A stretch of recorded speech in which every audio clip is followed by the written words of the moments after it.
trying to get back up and running. Hopefully this will smooth it out some. Fingers crossed. We don't know. I'm back. Hopefully we'll give it a thing, and let me know if I pop back up.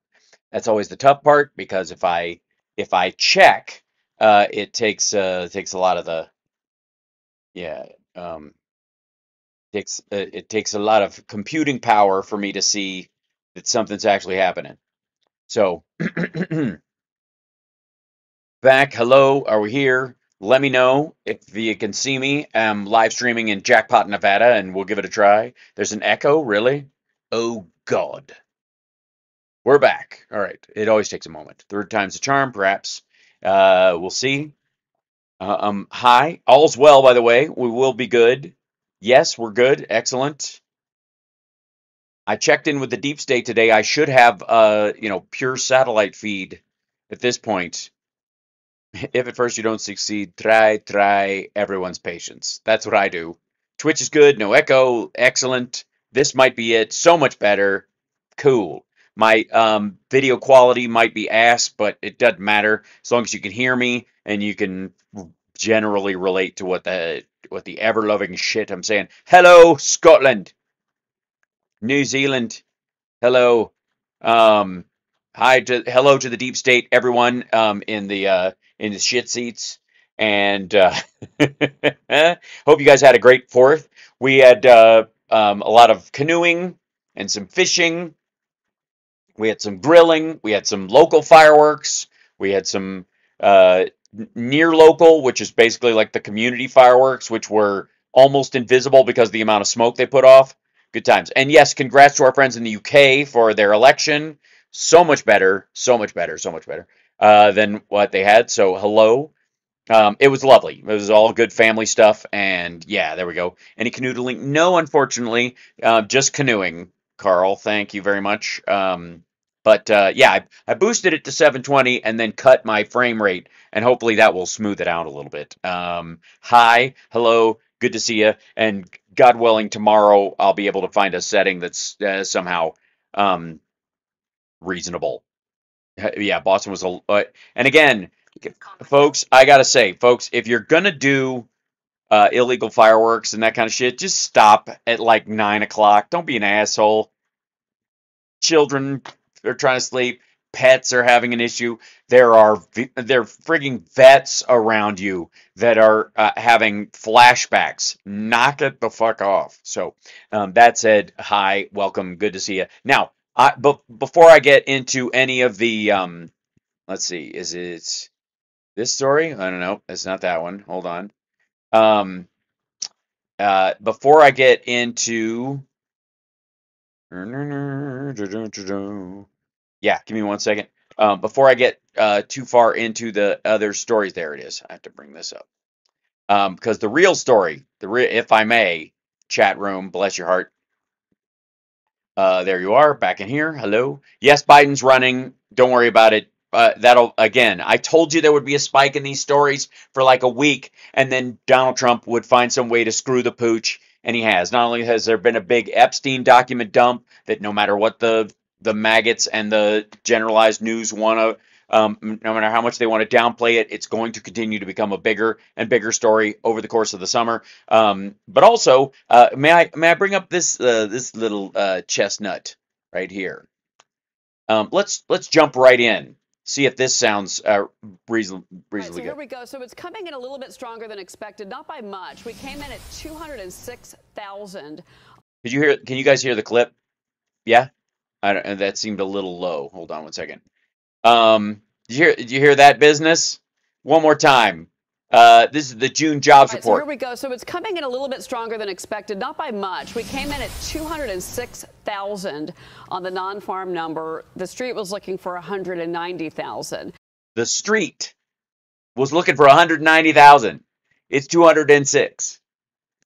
As far as the unemployment rate, we have a winner on the panel because it jumped up. We came in at 4.1%. The expectation was 4%. It actually went up as well. Average work. Yeah, 0.1%. By the way, there are a lot of people, economists out there that think that 4.6 in a country this size and with this much variability in the job market, people going to school, people going, transitioning through jobs out of the job market, having a kid, deciding to go back to school, all that stuff. Your generalized unemployment sweet spot, as far as like the Fed is concerned, has been for a long time since we crested over like 300 million people. Ever since then, it's been about 4.6%. So it's still low for them, and the market is reacting as it's heading towards that 4.6 zone where they can lower interest rates.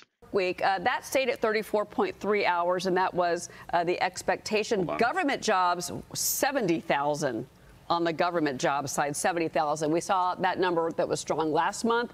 We're seeing it again this month. The private sector, 136,000 jobs. The estimate, that's a decent. By the way, one more time, this part right here, if I may. The private sector, what? We're seeing it again this month. The private sector, 136,000 jobs. The estimate, that's a decent, that's much weaker than expected, actually. The private sector jobs, if that's only 136,000, the street was looking for 160,000. So that actually came in just a little bit weaker than expected. So, these are the numbers. Let me dig into the report and give. By the way, you're seeing all over Twitter them saying that the majority of these jobs are government, healthcare, and education. And apparently they don't think healthcare and education are valuable jobs. So, and depending on how she's reading this, the majority are by no means, in that zone. It's 136,000 or so. Again, healthcare being a private industry thing, even education, like public education, would fall under under government spending in theory. So if you're adding education as a secondary thing and you're saying it's part of the private, it means it's private schools, tutors, consultants, whatever. So there you go. You guys, just a sense. But, Steve Moore, your initial reaction while I dig into the report. Well, I haven't seen the bottom line numbers below those ones you just declared, but it sounds like this is pretty much what people expected. No, it isn't. If you look at what we call the GDP now numbers, which are the forecast. And by the way, I would like to, if I may, can I point out how miserable he looks? Real quick. They're cutting to him to kind of like gloss these up for Fox, for Trump, for the maggots and all that stuff. And he always like, he's the guy who's supposed to rain on Biden's jobs parade. That's why they bring him in. At this point, I don't even think Maria wants to be there for this shit. But I'm guessing everybody's off on 4th of July weekend, so she's not here for this one. Otherwise, we'd have another Maria Bartiromo panic attack around the jobs numbers. But look at him. Look when she throws to him so that, like, hey, this is your job now. Take a giant shit on this jobs report. Numbers below those ones you just declared, but it sounds like this is pretty much what people expected. If you look at what we call the GDP now numbers, which are the forecasts of where the economy is based on the most recent data, about a month ago they were expecting about 4% growth for the economy. Then it was 3%, then it was 2%. The latest forecast is 1.5%. I think this report is consistent with the idea the economy is slowing down. I can't wait to see those revision numbers because I think you probably are going to see a decline in those. But Cheryl, let us know when you have those numbers. The other thing is, look, the work week is way too low. We should. What was the number? 32.7. I think you said. 33.3. Yeah, we need to be up back about 38 hours a week, so people aren't getting. Yeah, that's the other thing too, is wages are going up, so people are working fewer hours. What they want is people working longer for less. And so they think that this is crucial to the lowering the money supply so that rates can come down. And at this point, because of productivity additions and because of automation and AI and because of a myriad of other factors, the idea that everybody has to work if we don't max out at 38 hours a week or greater, that there's too much money being handed out for too little work, which is where this motherfucker comes from. They're going to be pissed. They're going to expect the Fed's going to not cut rates because they're as Volckerish as he is, as Powell is. The full-time jobs they want, and there is a big problem. Why are we growing government, Cheryl? I mean, God, we're running a $2 trillion deficit. I see this every month. We should be reducing government employment, not raising. First of all, this is local government jobs. The greater portion of these jobs is local government jobs. This is you're expanding services locally and on state levels. This is not federal government jobs. That's the other thing. The federal government cannot control how many jobs, Louisiana or California or Texas decides it needs to service its populace. And it has nothing to do with the federal deficit. Yeah, and Joe Livornia, that is exactly what I was going back through to just reconfirm in the report. And so we had last month, Joe, we had 40,000 government jobs. This month. By the way, they make no distinction. Everybody else, when they talk about these job numbers, make distinctions between federal job numbers and local and even state. And they don't bother. They just, all government jobs are cut from the same check, which is horseshit. 70,000 government jobs. And some would argue in an inflationary environment that we're going in the wrong direction with that number. Well, the Fed is working to offset the expansionary fiscal policy by keeping rates high. But as I said at the outset, the unemployment rate going to 4.1, I think, is important because the 4.2 is what the Fed thinks it peaks at next year. And you're going to see some of the doves now start to argue for lower rates. On the private, which I also had mentioned, the private was 136, but healthcare was up something like 48,000 if you include social assistance. It's 49,000 this month. Healthcare is 49,000 this month. Yeah. Right. So you're looking at a private sector job number that's not really much higher than 50,000. So the weakening jobs, the weakening in jobs, combined with the rise. By the way, do you notice how? Hold on. You notice how they consider healthcare jobs, even though they are private jobs. Nurses and doctors and all this kind of stuff. This is the idea that the government is somehow we have a national healthcare system magically for these motherfuckers, or that they're all VA hires or some dumb shit. It's not anywhere close to true. They just don't count those as real jobs, no matter what those jobs are. By the way, whether it's necessary surgery where people are doing fucking cutting cancerous lumps off of homeless people, which is not going to be paid for and ultimately ends up in the lap of the taxpayer. On the other end of the spectrum, or orthopedic or optional surgeries, facelifts, nurse practitioners working at like IV clinics like we have for hydration clinics in Vegas or something like that. They don't make any distinction between any of those. To them, again, this is a block of government jobs, which they aren't. They are not. That GDP is weakening. I do want to highlight that in the first quarter, GDP less housing services fell nearly 1%. My guess is core GDP growth. Less housing services in Q2 won't be much better than 1%, and that's why these employment numbers are downshifting. They're reflecting what we're likely to see in GDP. All right, Julia, here's where the jobs are. I want to get your reaction to this. Government employment was the biggest factor in the growth of this number. Healthcare Did you notice that one? The biggest factor in the growth of this number, meaning, again, and these are not federal jobs. In large part, they are state and local jobs. And at number 2, social assistance, and then construction. So if you've got government jobs rising by and then construction 70,000, the next up is healthcare, which is not a surprise. We've been seeing that number rise. Healthcare 49,000. Because, by the way, there was a deficit of healthcare workers, and so now they're finally getting some who entered nursing after the pandemic, let's say, and have been in a 2-year program and are now able to work. And then social assistance, 34,000. Pretty much that's family services. And then construction, 27,000 jobs. Julia, is that in line with what you're seeing, the data that you and your company are reviewing? Absolutely. What was interesting in this report to me was that professional and business services, a major sector of the economy, lost 17,000 jobs. Remember, it's June. This is a time when hiring in professional and business services is usually off the charts because college campus gates are opening and streams of new talent are flooding out and coming onto the market.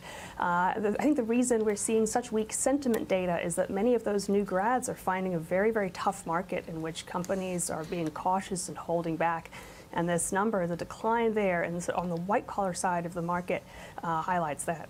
Yes, that's where the real damage is coming in, the white collar side. It couldn't possibly be that you can use AI for everything a new grad would be used for unless you're grooming them to actually become partner in something later. Well, I agree with that. All right. Anyways, point being, chat room, if I may, just to remind you guys that this is a higher than expected jobs number that they're going to blame everybody. They're going to blame, the rise in jobs on government jobs again, pretending that they're federal when they know they are not, and they are doing everything they can to take this bar of gold and shape it into a turd. When in reality, everybody has been talking about this soft landing for the last couple of years, except for the right, which has been clamoring that we are either headed for a recession or we are already in one.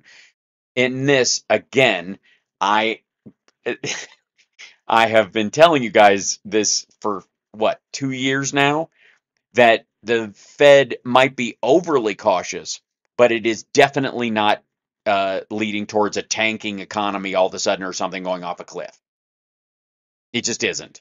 And they continue to be pissed about this. They were hoping for some sort of collapse before the election, and it's not going to happen. The biggest fear they have right now, the biggest concern on the right wing, right this very moment, is that the numbers, not only are we headed towards this kind of economic soft landing as far as the jobs market versus wages and all this stuff, but that the Fed is going to lower interest rates before the election. Even a quarter basis point is going to set the stock market on fire. And they know it. They also know that the dollar is too strong for import-export people to be happy, and so they want to tap this down. They want to, they want to bring the worth of the dollar down from 105, to $1.05 to $1.02, let's say. And that's, they can't do it between now and the end of the year, but they could edge it lower. And these people are going to freak the fuck out because what's going to happen is they're going to bring that down. There's going to be a flood into the stock market, and there will be more hiring because people need more workers. It's hilarious. Yeah. And sorry, but Canada's dollar is at 73 on the US dollar. It's going to go down to about 65, more than likely. Just saying. But yeah, yes, and they are also hedging their bets on everything. No matter what they are selling to the maggots out there, they are absolutely living high on the hog from Biden's economy. Thank you, Georgine. I believe I'm right again as well, if I do say so my damn self. So, all right, now let's get into some of our clippage today. First of all, let's make a little drop in Wisconsin. Let's see. I think this is. Thank you. Yeah. You've got a former governor, Jim Doyle. Hold on, let me back it up because he's introducing people and they come in and yeah, here you go. Hello, Wisconsin, Wisconsin, Wisconsin. Creates his own echo there. I gotta thank somebody. Gaylord Nelson, I'm back. He first introduced me to Wisconsin a long time ago when I was a kid. I'm only 40 now, but I was a kid then. Sabrina, by the way, you're going to see a ton of Biden self-deprecating age jokes. They're and it's very smart. As a strategy, it's very smart. And he will be doing them all over the place. He's been doing it the last bit, and he gets a laugh every time. And everybody smiles about it. It's like these are not big laugh lines, but they do a lot to mute what people are saying about his age. Thank you for the introduction and for the volunteering for our campaign. And a special thanks to one of the best governors I've ever worked with in my life, Tony Evers.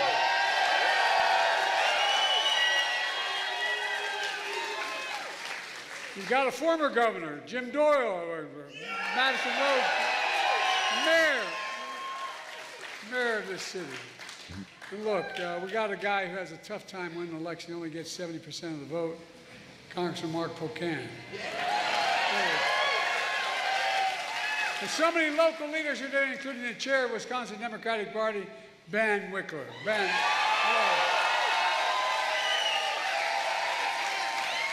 Ben. Also, I guarantee they have been giving him a note to move more because his back is busted. So he's clearly, again, his Peloton and his bike crash keep his back stiff. And I mean, the dude needs to do yoga, but they are definitely giving him a note to like move around a little bit. It's okay.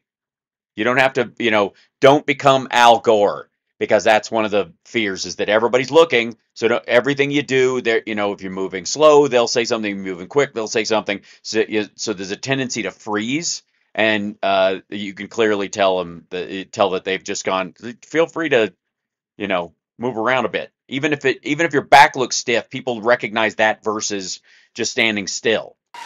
Folks, did you have a good 4th of July? By the way, if you wonder whether Trump has it all together, did you ever hear how he explained the 4th of July when he was president? No, I'm serious. This is true. His explanation how America won the Revolutionary War, I'm not making this up. He said in his 4th of July speech 5 years ago, he said, George Washington's army won the revolution by taking control of the airports from the British. Right. Okay. So he's clarified that joke, and they've got it worded out really well. And then the genuflect afterwards is going to be a regular thing with them as well. And I just saw a report the other day about the number of Catholics in the country versus any other denomination.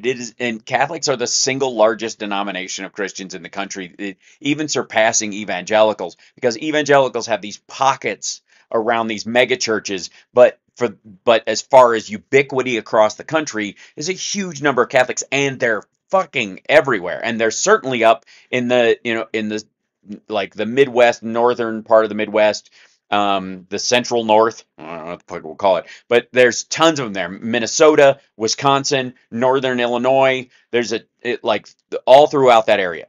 And so you're going to see there was a period where you could tell they were kind of telling them to avoid doing that, because Catholics are unpopular with a big group of right-wing Christians, especially.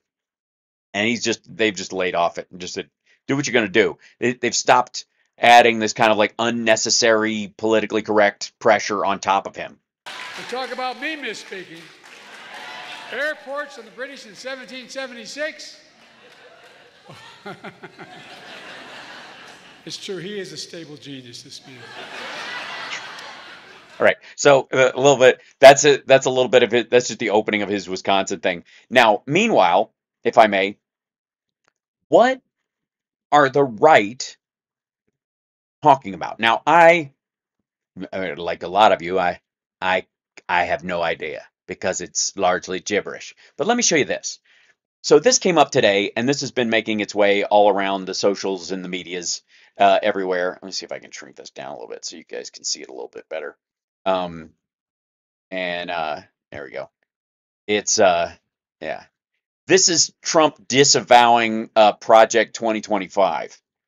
And he says, I know nothing about Project 2025. I have no idea who is behind it. First of all, everybody who's behind it has either worked in his cabinet or literally works at the Heritage Foundation or the Federalist Society, and gave him his list of judges. So, of course, he knows exactly who is behind it. They're the people behind him. I disagree with some of the things they're saying, and some of the things they're saying are absolutely ridiculous and abysmal. So do you disagree with the ridiculous, abysmal things? Or, like, you disagree with some of the things, but then the rest of them are like half of it's bullshit and the other half of it's crazy. Is that what you're saying? Because they don't like what they're hearing as far as what Trump this statement from Trump is really slapdash and is upsetting a bunch of them. And then it says anything they do, I wish them luck, but I have nothing to do with them. All right. If it's abysmal and ridiculous, why would you wish them luck implementing it? Also, if you know nothing about it, how do you know it's abysmal and ridiculous? How do you know what they're saying if you know nothing about it? Right. Anyways, it's garbage. But the fun part is that the right wing are freaking out at Trump because of this specifically. Now, there's a myriad of stories right now about people him taking credit, or not wanting to distance himself while other people getting like the Nick Fuentes crowd thinks he's been captured by his donors. Now, what did Biden met with had a huge group of vets out on the lawn at the White House and they did a big event. And what did Donald Trump do on the 4th? Well, he spoke to vets, is what he said. This is the statement. It was my honor to speak to our great veterans, in caps, and their families in Wisconsin and Florida tonight. Well, that was nice. Live from Bedminster, New Jersey. God bless the USA. So he spoke to them live, but from Bedminster in this live broadcast, which, by the way, can we find tape of that? Does it exist? I got to see what the fuck he was saying. But so these little like gatherings that they're having like this at like senior centers, it seems, which, by the way, this is a place where I would not be surprised to see my mom or my aunt or, people like them in Kentucky and elsewhere. But they're these little gatherings, they put a TV up and they just played a message from him. And there's no, I haven't seen a copy of it. I would love to. But I don't know that he makes a distinction that, I'm talking live to these 5 groups or that he calls them out in particular. He went and online effectively like Zoom calling each of them. It seems like he just did a generic statement to like 5 groups and went, to our great veterans, happy 4th. I can't be there live because I'm golfing this afternoon and fuck you. But that was what he did for the day. And this is the little teleprompter setup we often see. I don't know who this douchebag is on the right. Maybe he spoke with him or whatever. And I don't know why he's wearing his hat indoors on the 4th at all, whatever. But this is the little space where he does his little personal videos. Adorable. Now that said, hit that like. You're watching House Sparks Mega Worldwide. I think you are. Anyways, I hope you can see me right now. I'm taking it for granted that I'm visible and all that stuff. Chat room, let me know if it's coming through. But anyways, it's a good start. It's a stark contrast between the two. Now, I also want to add, if I may, that there since the drop of Epstein stuff that has just come out, including some video that was taken to verify the Epstein's house and some of the testimony, which was just frigging ugh, just it's heart wrenching. I so much of it was just like brutal. I don't know if you guys have seen some of the testimony from I think Katie Johnson. It's frigging awful. And if it's even and obviously she dropped those charges against him because she got a bunch of death threats back in 2016. It would certainly be even worse now. I'm worried for her because these details are coming out. The chat zoom is in too far. I'm sorry. I will try to. It's difficult for me to let me squeeze this in. Maybe I'll help it a little bit. It's a lot. um. So I yeah. It's hideous, and that stuff needs more attention. It really does. But because there are very few things it's difficult for me to get through, and in dealing with the Ukraine war and some of the stuff around, the Hamas attacks and stuff. There's been some stuff that's just brutal and hard to like even read, much less view, video depositions or something like that. But it's freaking rough. That said, this stuff is um, gonna get, it's gonna override the attention on Biden rallies and or his debate performance and all that kind of stuff. And I got to tell you, everybody who's pearl clutching about Biden right now, um, it's not going to be a story in a week and a half. Sorry, somebody said, how can you when you, let's see, where is it? Why? Oh, it's very hairy. So much chat. I'm sorry. Um, is that why the Epstein dump was done over January 4th? Slow news and the lamestream will just ignore it. I don't think it's going to work though. I really don't. I think Canada's Trump used Rubio. Uh, he's friends with New York. Okay. Jenny Fleck is bending the knee. Sign of the cross is what Biden. Thank you. Yes, he's doing the sign of the cross. Correct. Sorry, I'm not Catholic, so pardon me if I make that mistake on occasion. Um, yeah, Pepto-Bismol. Yeah. So let's jump into a couple of the other things. Again, remember how I told you that like uh, Trump was allegedly Trump is being disciplined right now and staying out of it because he's and he I mean it lasted fucking 48 hours. He has not been staying out of it, but that they were going to use the fact that Democrats were busy kicking Joe while he was down to I suppose um, gain some ground or whatever. Well, obviously that golf video that was leaked was not a leak, for the record. Wasn't leaked. That was a strategy to get some of the shit talking that Trump has been doing behind the scenes out there without him saying a direct statement. So no, that was not an accident. When people are like this video leaked of him, it wasn't leaked. It has a purpose. It's an attack on Biden and an attack on Kamala Harris, and that's dead serious, honestly. And his son's sitting right there. It's fucking gross, but whatever. Um, I, the reality, I was saying that people, you would expect after that debate that, Trump could just hammer that debate for the next week and that would be enough, right?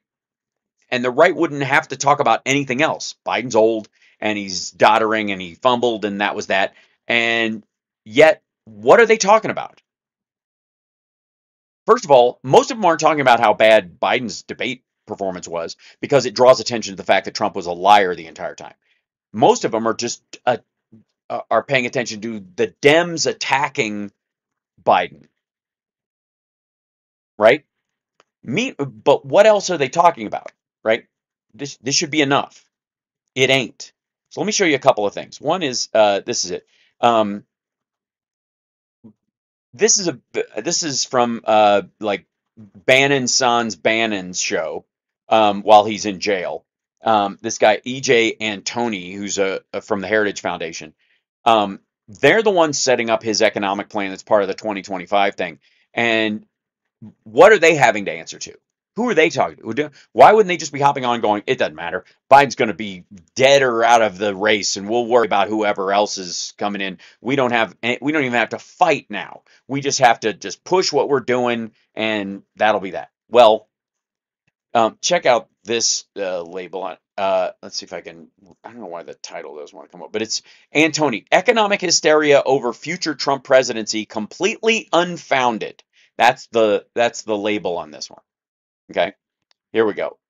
Why are if first of all if Trump's art of the deal brilliant and everything he touches turns to gold, why and by the way, if the Nobel laureates talking about the Biden's economic plan versus Trump's economic plan are full of shit, and it's just going to be magic, and Wall Street and right wingers know this, then why would you even bother to talk about it?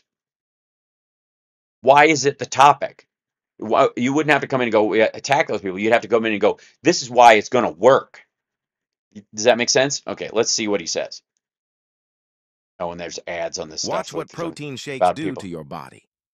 That's not what they do to your body. You've got It's very almond silly. butter. And there'll be this ad a second time because that's all they have on Rumble. Watch what odd. steak does to your gut. The carnivore diet. Why do people lose weight so rapidly? Protein is EJ and Tony on capital markets today. The Wall Street Journal, sudden return of the Trump trade sends treasuries reeling. Not only the Wall Street Journal, it seems like the journalists aren't doing journalism anymore. All about 10. Oh, by the way, as mad as we are at the New York Times, the maggots are mad at MarketWatch, Bloomberg, the Wall Street Journal, any of the financial papers, because while there are a couple of multi-billionaires or multi-millionaires that are supporting Donald Trump and are fucking bananas and just kind of throwing cash at him, good money after bad, as it were. At the same time, all the people behind the scenes are hoping for a Biden presidency because they like exactly where he's stayed out of the Fed's way, and their economic policy as far as growth and infrastructure and all that kind of stuff lays the foundation for financial growth on top of that. Major financial pieces all had similar headlines. They're all kind of anti-Trump biased.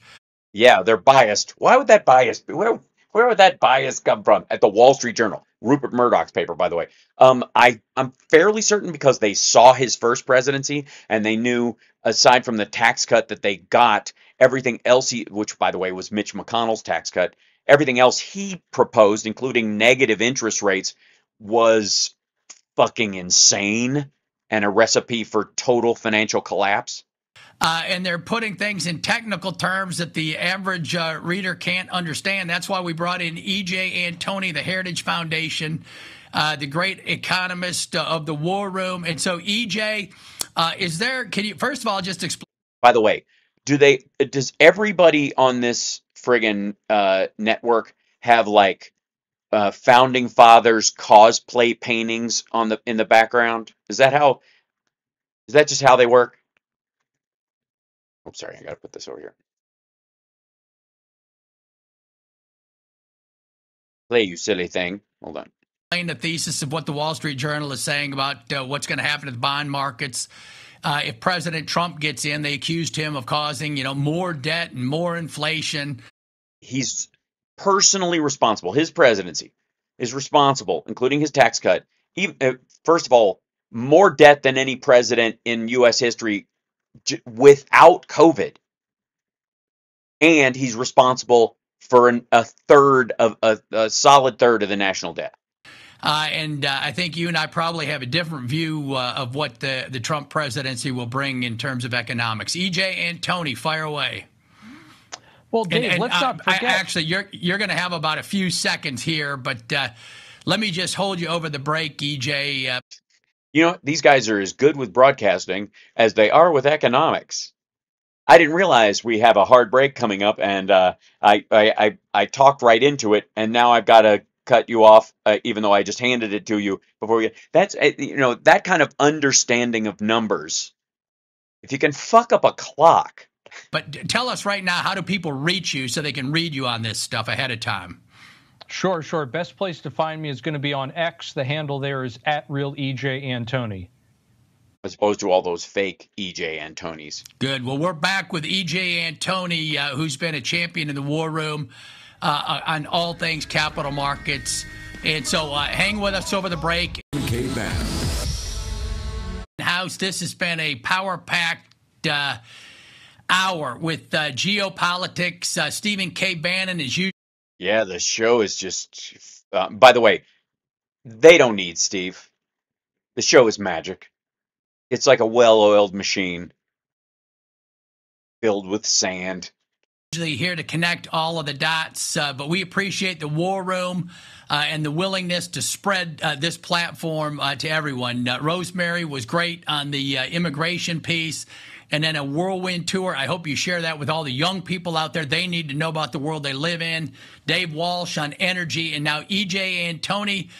We set you up with a Wall Street Journal piece today on the bond market. Why don't you give a summary recap of what they're saying about President Trump expectations, and then what free market economists and not non-biased economists think the Trump. Okay, by the way, um, free market economists, are rarer than they have ever been, and are the ones that are still there are fucking lunatics. They are anybody who calls themselves a free market economist at this point might as well just tell everyone they're a sovereign citizen.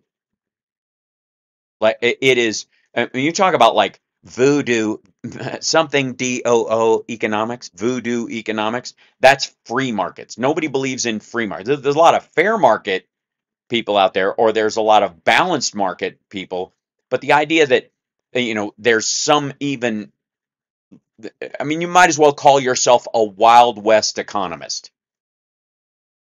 It's just absurd. Presidency will bring the American people. EJ and Tony, take it away. Oh, Thanks for eating up like 80% of his segment with blather and sales. You're doing a great job recreating the Steve Bannon experience. certainly, Dave. Thanks so much for having me. And look, I think what people Having you, you work there.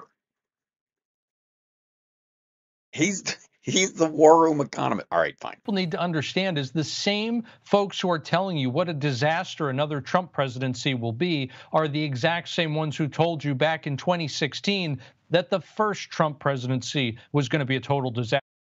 Which it was. Again, he added a third to the national debt. His tax cut was completely unpaid for. And again, people will make a lot of hay about the amount of money dumped in by Democrats or by Trump himself or whatever around COVID. None of that was money printer go burr, flooding too much money into the market at all. It's just bullshit. We had supply shock, and we tried to fill a $22 trillion, depending on which numbers I want to go with at any given time, either 21, 22, or $26 trillion hole in the economy. We tried to fill it with $6 to $9 trillion worth of stimulus. You can't.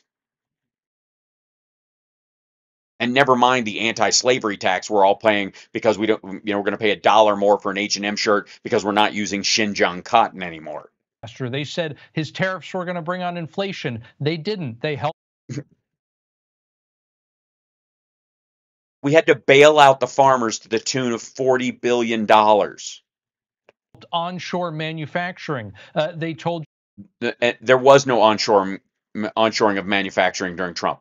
None. There were no new washing machine factories. There was no Foxconn. Fuck off. We have had the biggest move of reshoring and onshoring of manufacturing under Joe Biden. Under Trump, there was none. Do that by stopping illegal immigration. It was going to cause labor shortages. It didn't. It actually.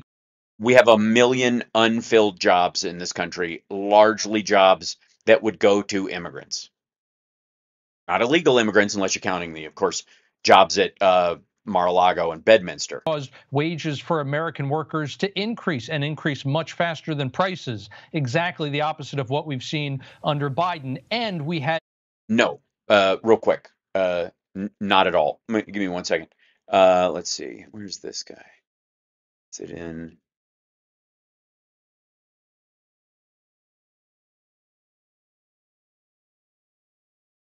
Hold on 1 second. The jobs. I have to go back to. Maybe it was up here. I captured earlier. I grabbed a job thing about the job market versus. Well, let's see. Hold on. Jobs report.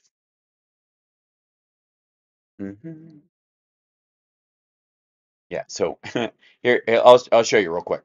1, 2, 3. Open link in new tab. Indicates somewhat.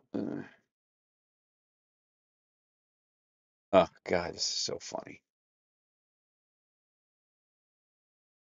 It's expected to show a slowdown. There it is. There's expected to show. That was 14 hours ago.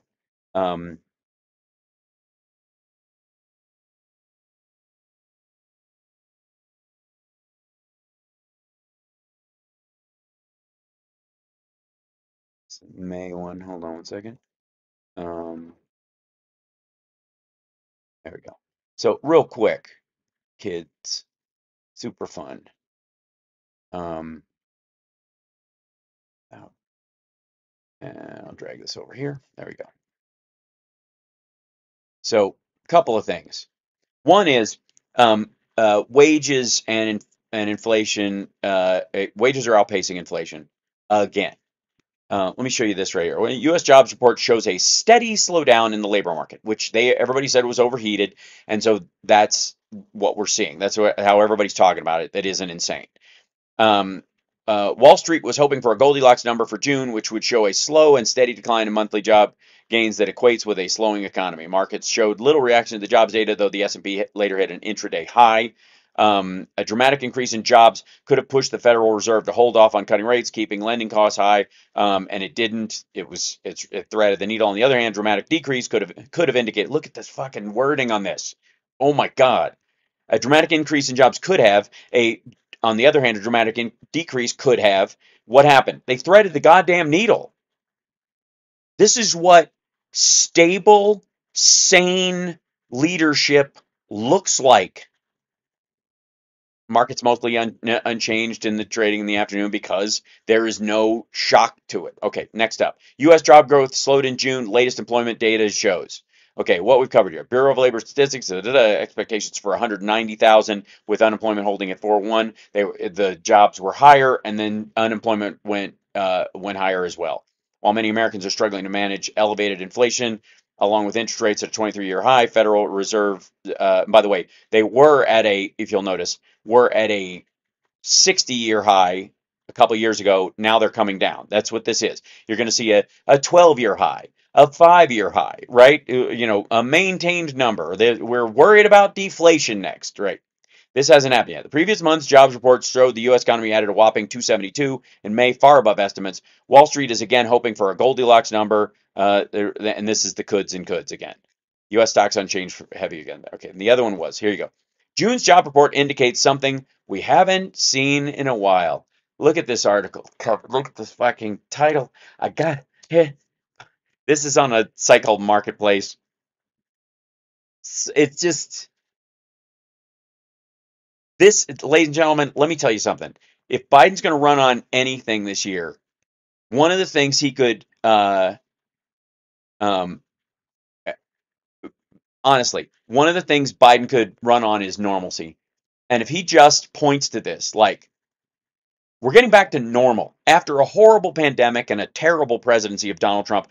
As much as everybody wants to clamor about what needs to be fixed and what's broken and all that kind of stuff, that's what the constant gardening of governing needs to be doing. But what we are getting back to is normalcy. If I can give some advice to the Biden folks right now, and I really do think this will work, is to come out, because he loves to say folks. I think I would lead with this. Just go, folks. Let me tell you something.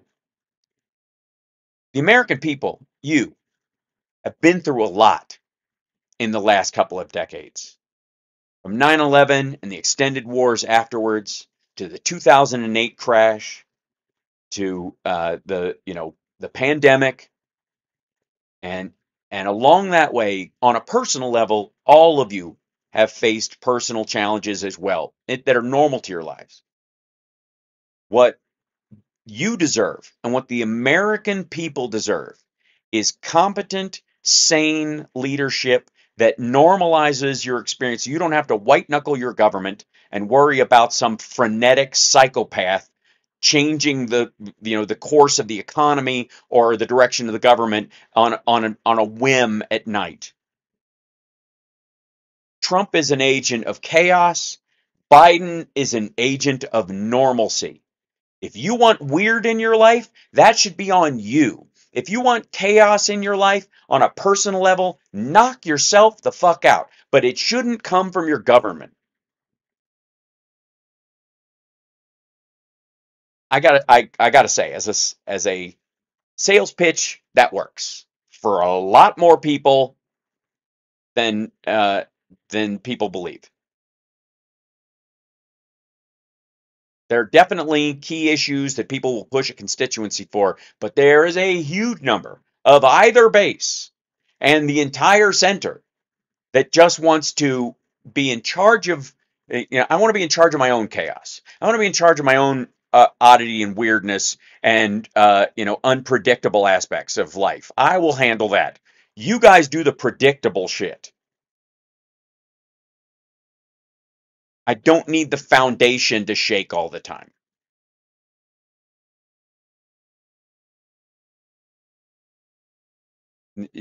Nobody needs that. So, anyways, this is June's job report indicates something we haven't seen in a while: normalcy. It's been long 4 years. 4 years of coming up in 4 months, really since the job market, the economy, and our world were turned upside down by the COVID-19 pandemic. Take a look at the June National Jobs Report. Not only do things look pretty okay, employment and wages are still growing, but at a more modest pace than a couple years ago. But the job market looks a lot more like it did before in the before times of early 2020. That was prior to the shutdowns and mass layoffs, followed by years of frantic rehiring and labor shortages, with employers hiking wages and workers quitting to raise pay even more. Could we have returned to, dare we say it, normal? In February 2020, COVID was barely a thing yet. The job market was humming along, then all hell broke loose. But hell has been bottled up again. The June jobs report reflects the normalization of the U.S. economy back to its pre-pandemic trend, said Joe Brusalis, chief economist at consulting firm RSM. Over here, employers added 206,000 jobs in June, just as sturdy labor market gradually cools. And that's what you're shooting for. You want it to gradually cool. No, where are we? Back to these dipshits. Yeah. So let me jump back over here to these dummies. Yeah, here we go. Had a deep liquid treasury market, which basically just means it was very easy for the treasury to auction off its debt. That's important because when it gets difficult for the treasury to do that, the treasury needs to offer more and more interest to bondholders in order to incentivize. By the way, can I just say for the record, this had fuck all to do with the U.S. economy. China, for all this talk about China having buying a bunch of our debt, or we owe China a bunch of money or some shit, China owned about 8% of our national debt in bonds, like every other country buys. But countries all over the world, the fucking trade unions, everybody, they buy debt from countries that they think are valuable or will give them a good return. And China's entire economy has eaten shit for the last 3 years. Now, COVID helped with that, but they were on a trajectory to chewing their own ass for the next decade and a half. As I and Peter Zion have talked about, they are in a dead end race. They are barreling towards a brick wall in a high speed car with the backseat full of garbage bags full of kerosene. They're fucked, and it's a mess of their own making. And it should come as no surprise that they cannot buy any debt, or that they are selling their debt. The weird part is that when they sold it, other people snapped it right up. There was, the biggest fear for the longest time was that the Saudis would sell everything they had in the stock market and crash our stock market out of spite, and that the Chinese would sell off all their debt and there would be nobody there to buy it, so it would just kind of sit there and it would drive down the value of our debt, and then everybody else would get out because they could only make 0.5% on it or something. Well, Donald Trump already destroyed that by driving the percentage down so low that they were doing that anyways. As it came back up, people started buying our debt because it's reliable, it's valuable, the currency is strong, and even when China decided to get out, they got out at the worst fucking time. Oi. People to lend the treasury money. That's what's happened under Biden. As the debt has exploded, as people have begun to doubt the treasury's ability to actually repay this debt, which is a pretty real concern when you're talking almost $35 trillion in. We have a $26 trillion GDP. And again, a third of it is Trump. Debt. All of a sudden, interest rates have gone through the roof. That's costing hundreds. It wasn't all of a sudden. Also, it was not all of the sudden. It was caused directly by COVID and the circumstance that we were in, period. Hundreds of billions of dollars more a year just in extra interest. A lot of the Trump policies that he wants to re-implement, which he already did the first time around, would cause which caused a third of our debt. Would essentially alleviate a lot of that stress on treasury markets. And no, it wouldn't. It would just drive down the incentive for people to invest in those markets, and therefore people would shed the debt, and therefore there would be more unsellable debt because he would crash it down to like 0.5%.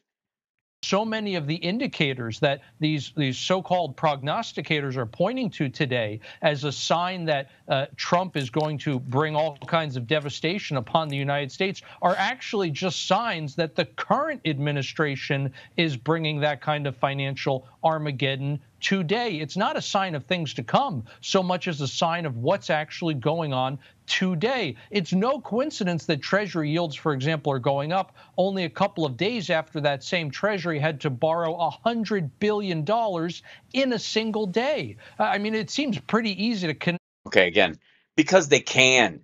They put them up on the market. If people want them, they know they can get those. It's not that they have to borrow $100 billion.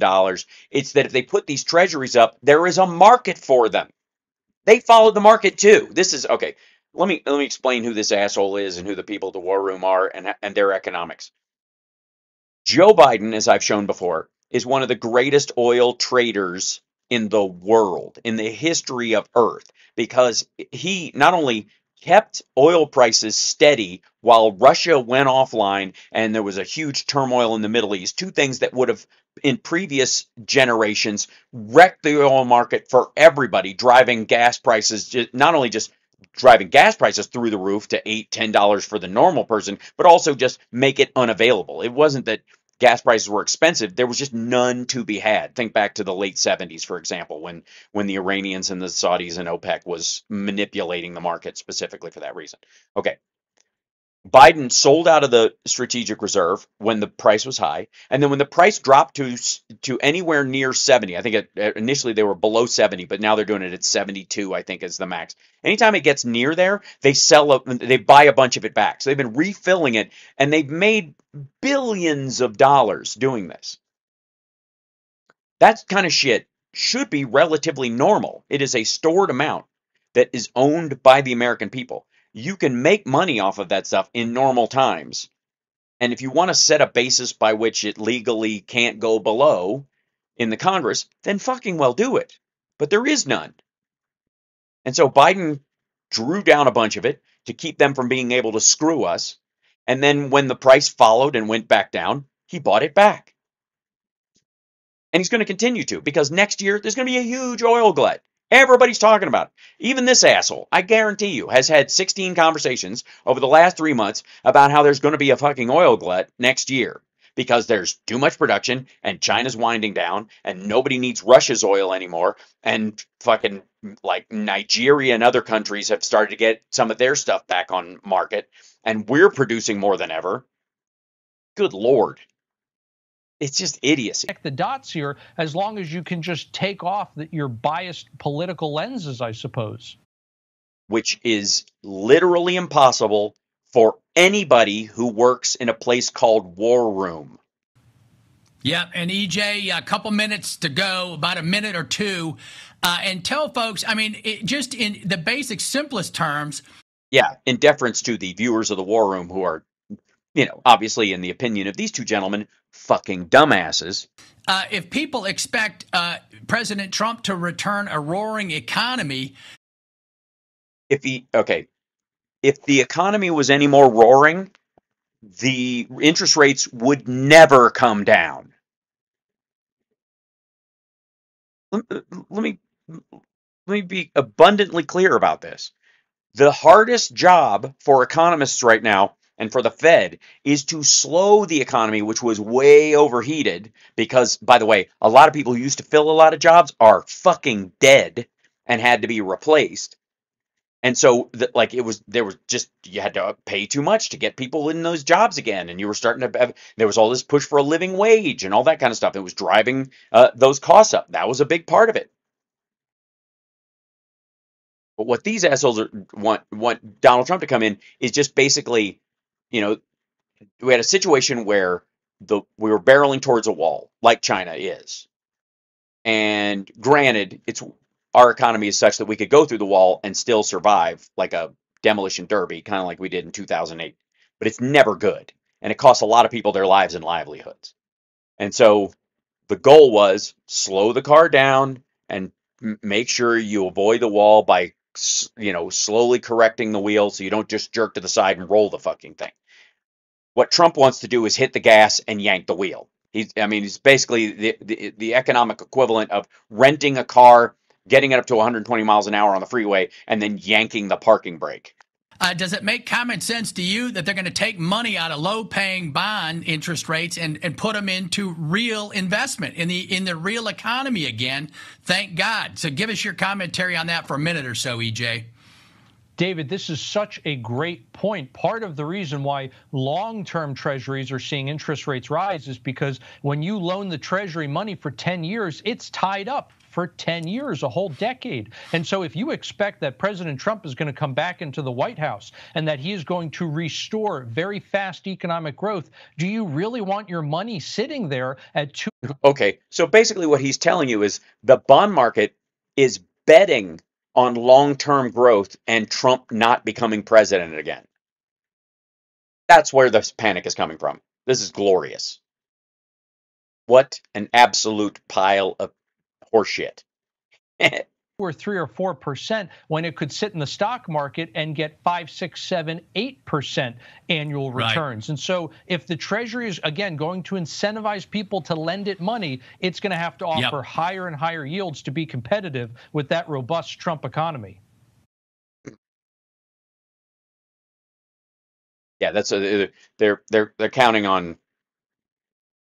So he's explaining the fact that the bond markets are betting against Trump being in there and him being a terrible addition to the economy by betting past him, betting past the chaos of his potential administration, maybe? Fuck you. So, anyways, look at this conversation. Steve Bannon's in jail. I want you to really, think about this. Steve Bannon's in fucking jail right now. Donald Trump apparently, allegedly, according to his friends, trounced Biden by lying his ass off. And Biden being sick and tired, or sick and tired of standing on a stage next to Donald Trump while he shit his pants all night long. All night, all night, all night long. Right? What are these guys talking about that? No. They're panicking because everybody who watches this fucking show and all the people who actually, they're counting on to vote for this stuff are starting to go, I'm hearing everywhere that Biden's Biden's economy is pretty freaking good, I gotta admit. And when Trump goes in, it's just gonna crash it all. I'm hearing that it's gonna crash, and so these guys are like, no. It's we'll talk him out of it. Just count. We've got policies that will fix it. We'll be the moderating voice for him. No, you fucking won't. You're watching Hal Sparks Mega Worldwide. Like, subscribe, give a thumbs up, support the show. I'm doing my best to try and get a relatively smooth show. I will be doing his Biden's interview with George Stephanopoulos, but I will do it afterwards because if I try to do it live or when they air it, I will get a copyright strike. So just as a heads up. Now, we have heard, you and I, many ridiculous made-up words. A lot of them have to do with the tacking on of industrial complex onto the end of stuff. Taking the military industrial complex, and then it's the censorship industrial complex. Or maybe even Trump's country, they're going to have the liberty industrial complex, which is a positive version of that or some horseshit. Anyways, the new phrase on the right that they're trying to get off the ground because it's not, because all of their other arguments are duds, is control oligarch. Because I have been successful in shit canning the deep state as a phrase, because I am the deep state. I may not hit bottom, but I'll scrape the shit out of the sides. This is on OAN, the only anus network, the Orange Anus Network. Fine point. Control oligarchs with Seamus Bruner. See this word, control oligarchs. They're making up words now. And sorry about the ad. There's going to be one at the You top. can't separate business and technology. I don't know why it's black screen, but I don't mind. No matter the industry you're in, you can benefit from a Keller MBA because we prepare you for the digital careers of tomorrow. Probably not. The Keller MBA, That won't really powered by help me. DeVry. And then there'll be another Let's ad. talk. Let's do it. That gap was uncomfortable. What's Sure. more uncomfortable? The opportunity gap in tech. Only 29% of tech workers are women and just 8% are Hispanic. Yeah, you're on DeVry Rumble. Scholars Nobody gives a programs shit. aim to help underrepresented communities pursue tech careers. Let's close the gap at DeVry.edu. Seamus Bruner is ripping the lid off the puppet masters. Yes, Seamus Bruner and Chanel Leon. Remember her? She was the one who was like propped up to ask Trump his first question. She got backstage. So she's basically been. Did they shit can her or sideline her for a while? Now they're bringing her out because it's a campaign year. Globalism once and for all. Best-selling author of Control Oligarchs, Very- exposing the billionaire class, their secret deals, Very and the quiet, globalist plot to dominate your life. Seamus, thank you for joining us. You've detailed a laundry list of oligarchs around the world who control very powerful categories of our lives. Who are these people, and is Joe Biden still their candidate? No, they've all switched to Trump. The control oligarchs want him. Hey, Chanel, it's great to be with you. Yes, the control oligarchs, as I call them, they're making a lot of secret deals right now. No, nobody who, nobody backs Biden. Really, it's just a smaller and dwindling group of loyalists that is increasingly looking. Oh, so the control oligarchs, the people who are trying to control our lives and control every industry, the robber baron types or whatever, they don't like Biden. Oh, yet another reason why he has my vote. Like just his family members. He's got a few allies left in the media. There's actually one control oligarch who sent an email recently backing Joe, but that was a week ago. He's probably walked it back. That would be Reid Hoffman, the big tech oligarch, co-founder of LinkedIn. He says that we got to ride with Biden, but that was, again, a week ago. Listen, these guys, they invest in power. They don't invest in any one man. They hedge their bets. George Soros is a control oligarch, Mark Zuckerberg, Jeff Bezos. I define So if Trump's going to win, then they'll just fund him then? them as the billionaires and bureaucrats plotting and scheming to dominate every aspect of your life. So if they want to control your life, the person they want is the person who gives them the best chance of doing that. And so you're saying the control oligarchs back Trump. They've sort of remained quiet. That's the smart move, is not to pick sides openly just yet. Wait till you see who the candidate is, and they. If they're control oligarchs, don't they make the candidate? What kind of control do they have if they can't pick the candidate? What are you talking about? They don't have any control if they have to wait for the public to do it. What the fuck? Are making deals again behind the scenes. What scenes are those? What scenes? But time will tell. I mean, I think we've only got a couple weeks left before we get some sort of an announcement. Well, we've had a few names circling the wagons. I think that Hillary Clinton obviously Names don't circle the wagons, but wants very much to be back in the ring. We have Gavin Newsom, Gretchen Whitmer. we do have a deep bench. These are all people who potentially would be very good candidates for, as you call them, control oligarchs, because they can be influenced by money and they can be influenced by this globalist agenda. Unlike Donald Trump, who his sons just signed a deal with the fucking Saudis and literally went to Moscow for the very first time in 1987 on July 4th for the prospect of building a Trump Tower Moscow while the USSR still existed. Yeah, that's right. All of those candidates you've. Oh, by the way, you do know that, right? You guys know that, right? That the first time Donald Trump ever went to Moscow on a trip was July 4th, 1987. Mentioned all of those politicians you've mentioned have taken enormous sums from the control oligarchs, the Bill and Hillary Clinton Foundation, one of their largest donors was the Bill and Melinda Gates Foundation. Yeah, because they fight disease in impoverished countries. So Gates is quite close to them. Same thing with George Soros and the Open Society Foundation. So they've bagged a ton of cash from both Soros and Gates and others. So what do you, please, I'll allow you, Clarence Thomas, go. Gavin Newsom is very close with the Soros family, especially Alex Soros, who's dating, Huma Abedin. So it's a one big club, and we're not in it. It's going to come down to which candidate can they actually push past the voters and the illusion of democracy that seems the Democrats are so obsessed with. I see. But thank God Trump and his ilk aren't obsessed with the illusion of democracy. By the way, let's see, timing is okay. Hold on. I'm getting messages. I have sound check at some point. Let me see if all's well. Let's see, where are we? Um,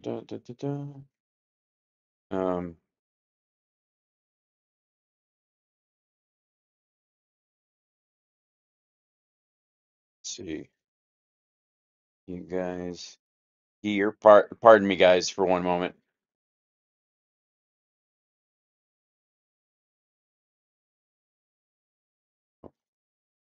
I've got a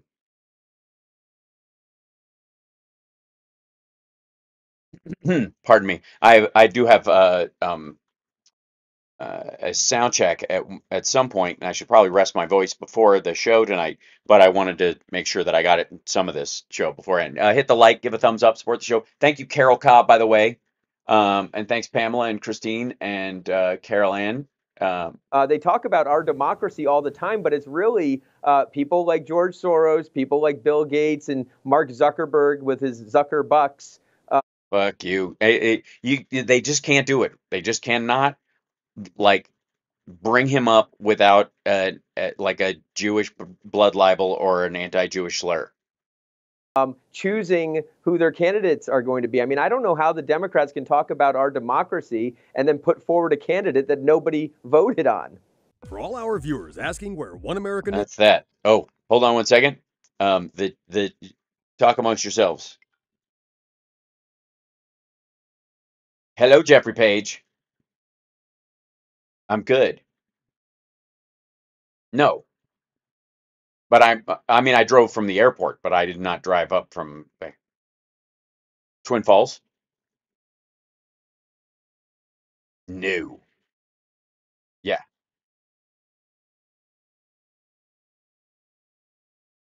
Yeah. Mm-hmm.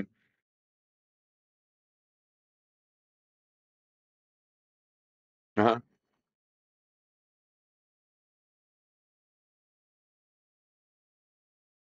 Okay. Cool. Well, hang on a sec. I will see you down there. When are you guys going down? All right.